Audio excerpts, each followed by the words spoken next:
Good evening mga idol. Ito nga palang puno na to ay i-update ko sa inyo. Ito ay nakapost doon sa aking FB page sa Art Bonsai 101. Ngayon, bali ang gagawin natin, ito na yung susunod na pangalawa na trabaho sa kanya. Bali magpipili tayo ng sanga at magtatanggal tayo ng wire kasi bakat na bakat na yung mga wire. Ayun, sobrang bakat na niyan. Tapos, doon sa ano natin, sa ilalim, huwag muna tayo magtatanggal basta-basta ng mga branches kasi minsan nagagamit yun. Pwedeng gawing ugat.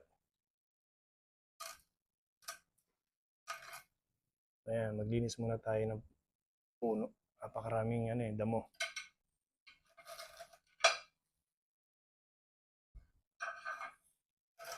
After 1.5 month, ganyan na siya kalakas.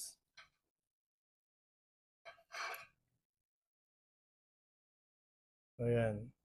Ito, may base naman siya dito sa part na yan. Ayan yung base niya. Ito yung base. So, kahit yan, tanggalin na natin yan. Walang kaso yan.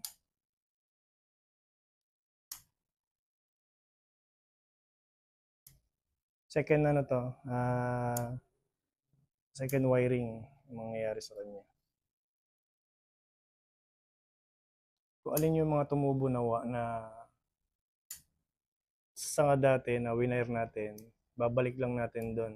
Kasi pili naman to dati pa eh.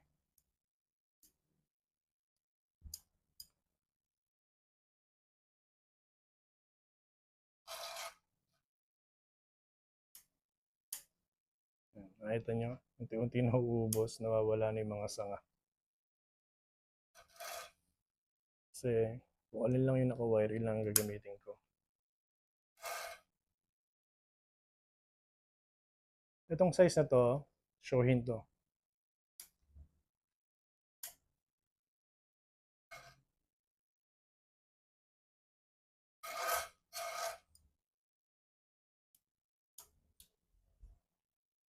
Kung meron kayong matalim na gamit, pwede nyo nang tanggalin yung mga node niyan. Kung ganyang material yung puno nyo, pwede nyo gawin. Sagad nyo na siya. Sirain nyo na yung node.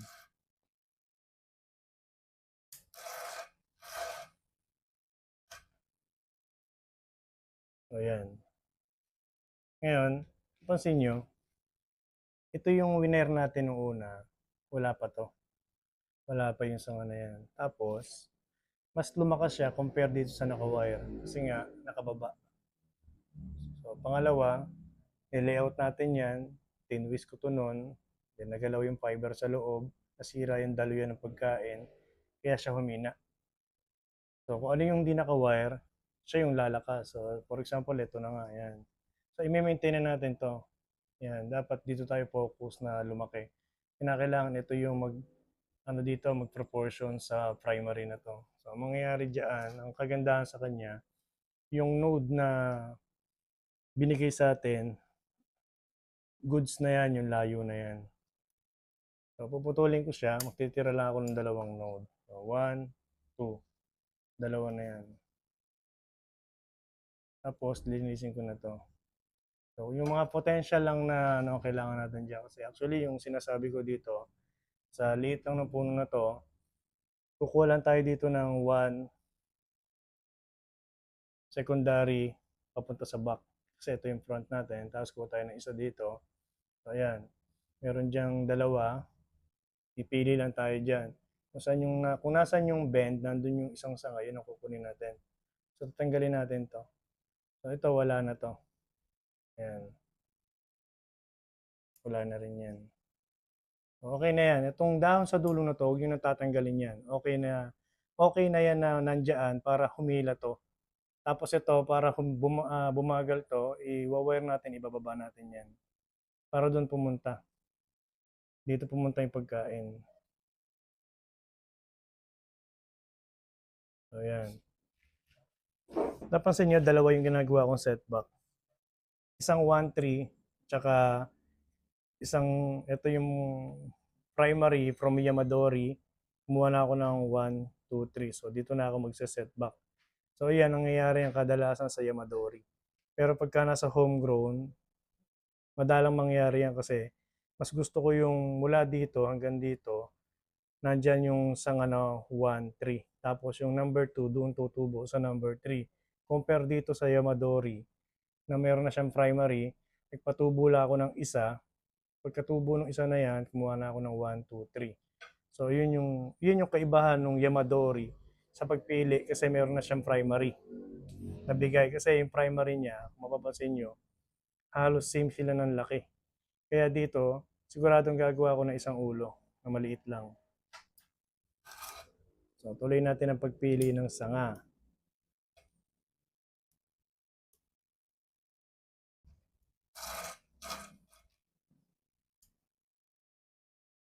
So ito na yung sinasabi ko. Nakita nyo, isa lang yung sanga na yan. Wala pa siyang primary ng galing ng Yamadori. Napansin nyo? Wala siyang primary. So mag-uumpisa pala ako gumawa. So dito ngayon magaganap yung sinasabi kong 1, 3. Kasi nga, kinakailangan natin maging maikli lang yung primary natin para maging tapering at maganda yung flowing ng ating tapering. So kukuha lang tayo dyan ng isa lang.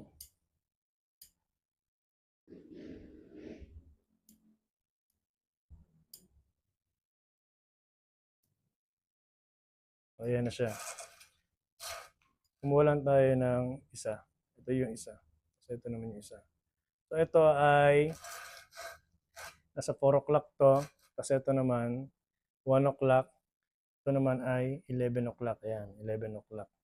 So pag tinignan nyo sa clocking yan, ayan siya.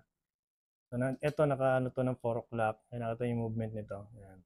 So ayan, 4 o'clock yan. Tapos ito naman ay 1 o'clock. At yun naman ay 11 o'clock. So dito na kukuha sa part na to ng 8 o'clock.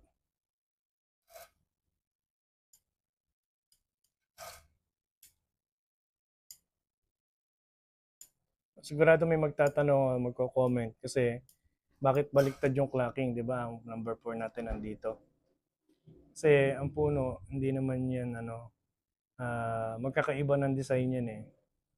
So yun lang yung basihan natin para laging maging maayos yung branches natin, hindi maging cruise.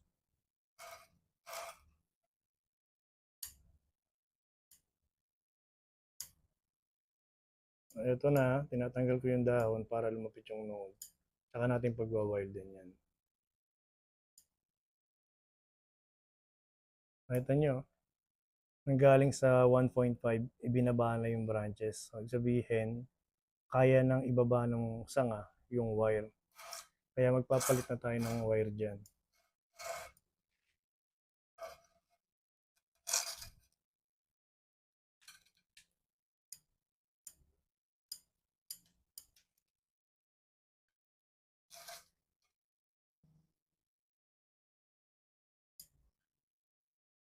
O yan.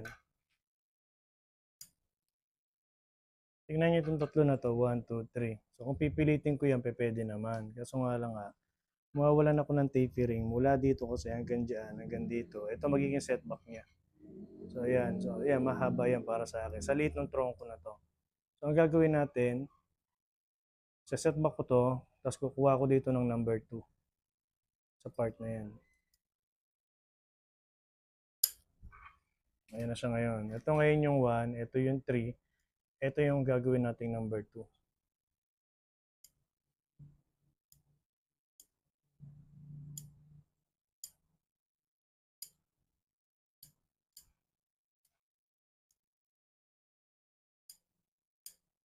So, yung ganitong wag niyo uubusin yung dahon. Basta natanggal niyo na yan dito, okay na yan. Yung 1 and 2 nodes. So, ayan, huwag niyo natatanggalin tong parte na to. Ito lang. Kasi ang purpose nito, para tumaba pa to. Tapos ito, ganun din. Ngayon, ito yung isang senaryo. Ito kasi yung 1, ito yung 3. So, ito yung main. Ito yung major branches. So, ito yung minor. Binibit-bit ng major. Ngayon, sa ganyang senaryo, mas malakas yung number 1 at mas mahina naman yung number 3 at wala pa yung number 2, para magkaroon ng shoot yan, itong number 1 na to, isa-setback na natin para yung pagkain ng number 1 dito pumunta sa number 3. So, ito na yung 1 and 2. 1, 2 nodes. Ayan. Dalawang nodes.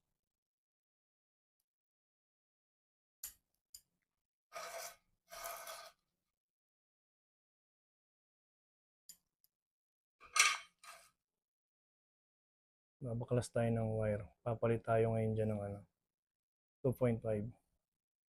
Hanggang dito lang yung 2.5. Kasi ito, 2.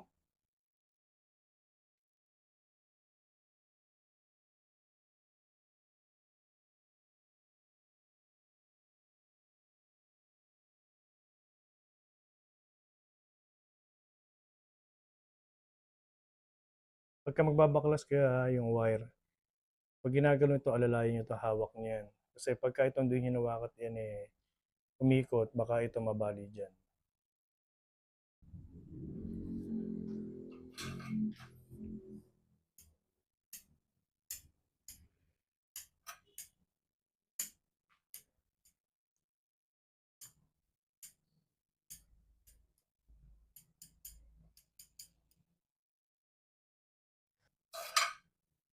Lagi ko sa inyo i-update to para unti-unti nyo nakikita yung paggawa ko at na-memorize nyo.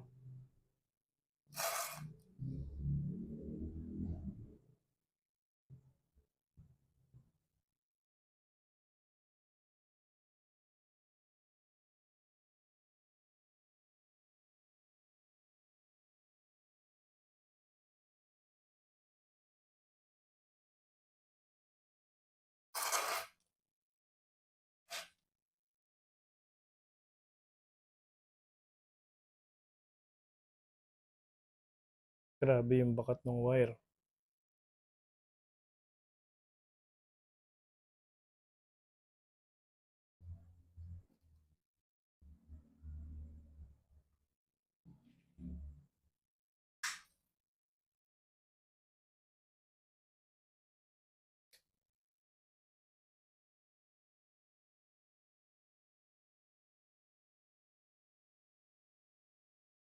Ito yung masarap pagka yung bagong material pa lang. Tapos makikita nyo yung umpisang-umpisang trabaho sa kanya hanggang matapos.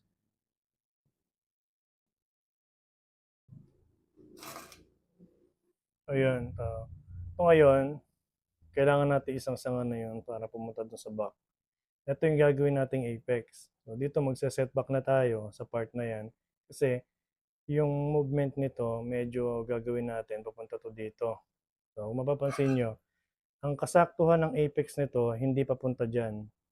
Mula dito sa bali nito at bali dito, di-divide nyo yan. Ayan.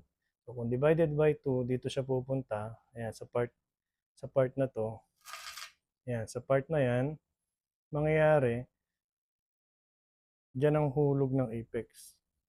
So ito ngayon, pupunta to dito. Pupunta to dyan. Pag pumunta ngayon dyan, ang mangyayari, magkakaroon to ng sanga dito. Mas magkakaroon ng sanga dyan. Ito ngayon, kakaroon din papunta dito. So ito ngayon is negative space para makita natin yung 11 o'clock back branch.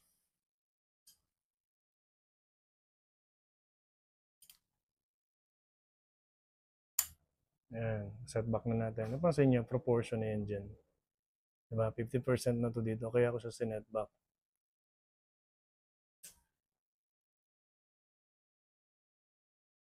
Okay, magsisimula na tayo mag-wire. So, bali ang mangyayari, ito at saka ito ang pagsasamahin natin. So, dito manggagaling, papunta to dyan, papunta dito. Tapos yung 2.5 ay hanggang dito lang. So, isa naman hanggang doon lang. Ngayon, kaya natin lalagyan to ng 2.5 kasi malaki na tong part na to. Kaya malaki na yung part na yan. At para may pangkapitan yung number 2 na size ng wire papunta din dito.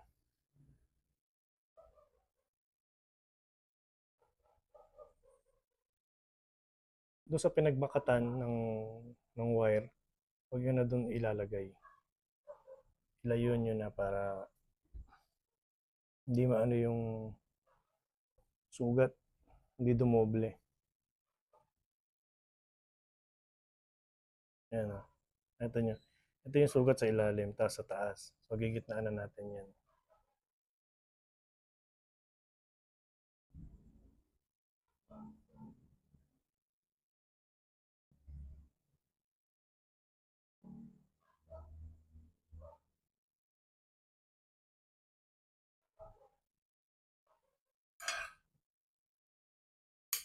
Tapos yan, number 2 naman.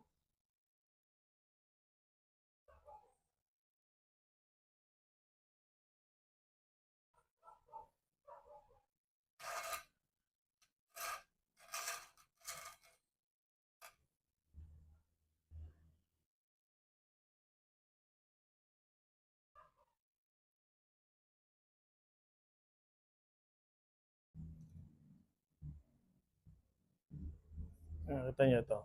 Itong daliri ko to nakaalalay dito sa wire. Nakadugtong nito. Para pag inikot natin, hindi gagalaw to. Ayan. Nakaalalay ito dito, tapos ito naman sa ilalim. Ayan. Kita nyo to. Nakaalalay. Tapos, huwag nyo na iikot.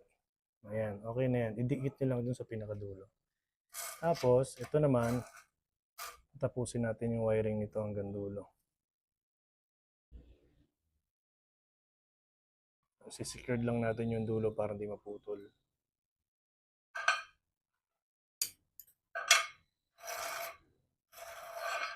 So, ayan na siya ngayon. Na-wire na natin. Ito, bumaba ito ng konti. Taas natin ng konti yan. Ayan. Tapos, sakto na yung, ito yung number 1 secondary natin. Ito yung number 2 secondary natin. Ito. Ngayon, sakto siya kasi nung unang wire ko dito, nung unang layout ko, tinwist ko na yan. Kaya, sakto na siya doon sa mismong lugar niya. So, ayan. So, ito, konting dala lang dito. Ayan. Tapos, ito naman, yung number 1 secondary natin,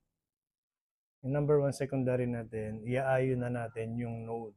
Kasi nga, ngayon pa lang siya i-layout. So, ayun yung isa. Diyan sa loob. Ito ngayon, papalabas na to. So, twist natin ng konti. Iyon. Para lumabas naman yung number 2. So, ayun na yun siya.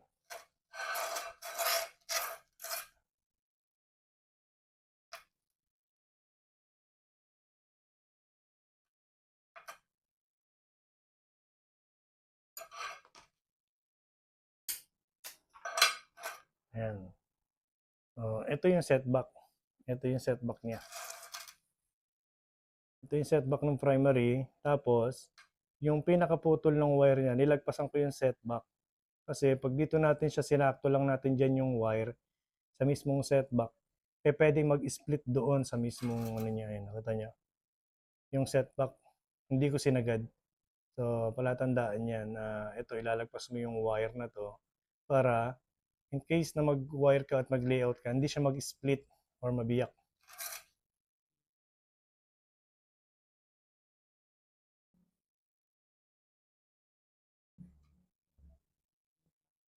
Ayan. Ngayon sa 1.5, pag nag-wire tayo dito, nakita niyo, ayan. Ang tama niyan dito, di ba? So, ang gagawin sa kanya, i-cross ko yan. Ayan. So, yun yung lock.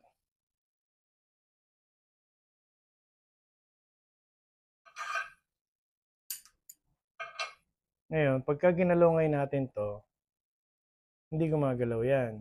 Kasi nga nakalock. Ngayon, pag ginalaw natin to, hindi rin gagalaw kasi nga nakalock.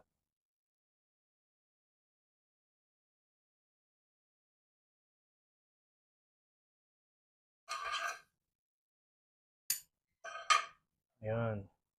Tapos, dalawa na lang wawiringan natin. Ayan. So, ito yung 11 o'clock back branch. Ito naman yung 1 o'clock back branch. Ito rin, 1 o'clock din to. Kasi parehas sila papunta dun.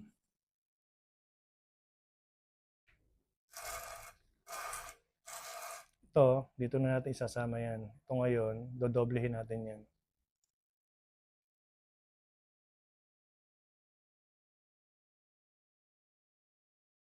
So, ang kanyang layout lang, okay na yung dyan nanggagaling yung mga pinagkukuhanan ng wire.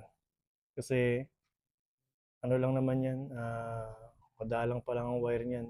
So, ibig sabihin, wala pa siya mga pwede maging kasama na sanga para maitama natin. Ayun, 1.5. Ito naman, pandos na to eh. Pero yung pinaka dito sa part na to, 1.5 lang. Kaya ang gagawin natin, dito tayo manggagaling, pupunta dyan. So yung 1.5, hanggang dito lang yung isa, at yung 1.5 naman isa ay dulo.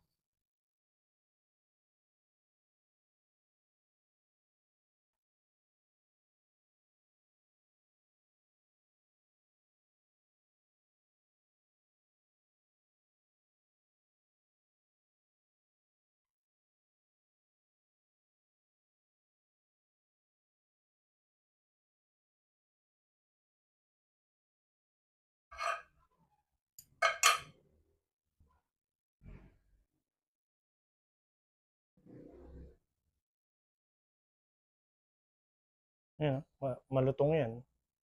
Kaya kinakailangan lagyan ng wire sa dulo. Pagka hindi, madaanan lang yan o malakas na hangin, bali yan. So ayun na siya ngayon. Layout na natin ito.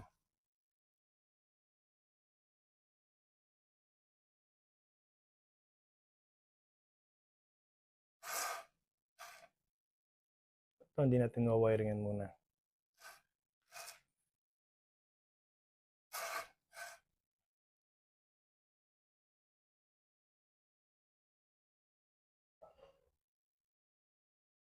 Nakita niya nagwa-wire ako at nagle-layout ako.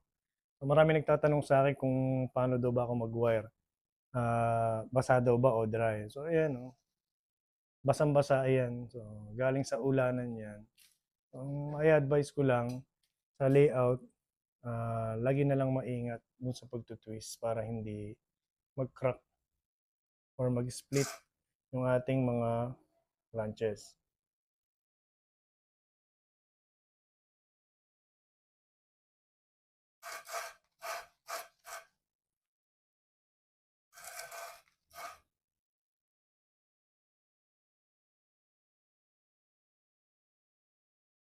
So, sa ngayon, nung nakikita nyo yung layout na yan, ay second layout yan. Pero medyo malabo pa yan kasi hindi pa kompleto yung sanga niya eh. Marami pang kulang. Ayan. Tapos, pagkatapos natin mag-layout ng ganyan, check natin lahat. Front, right side. Ayan. Ito nyo, wala siyang magkakatapat. Napansin nyo to? Meron ditong dalawa na meron doon sa gitna. Ayan. So, dito rin. Meron dyan dalawa na meron sa gitna. Ayan. Pag tinik nyo ulit dyan, ayan. Meron ditong dalawa na meron isa dyan. Tapos, sunod niyan ay top view. So, sa top view, check natin sa top view. So, ayan. Makita nyo ngayon to, itong dalawa na to nagtama. Ayan o. Nagtama. So, dapat, pag tinignan sa taas o sa ilalim, magiging malaya yung bawat dulo nito. Halimbawa, for example, nakita nyo to, ito. Ayan. Nakita nyo may butas, di ba? Pero hindi siya malaya na yung kagaya nito. Di ba? So, ito ngayon, i-move natin to papunta dun sa likod. Ayun na siya ngayon. So, malaya na ngayon siya, di ba? So, parehas na sila nito. Yung dalawa na yan. So, hindi lang dito nangyayari yung ganyan scenario na ito yung primary, secondary.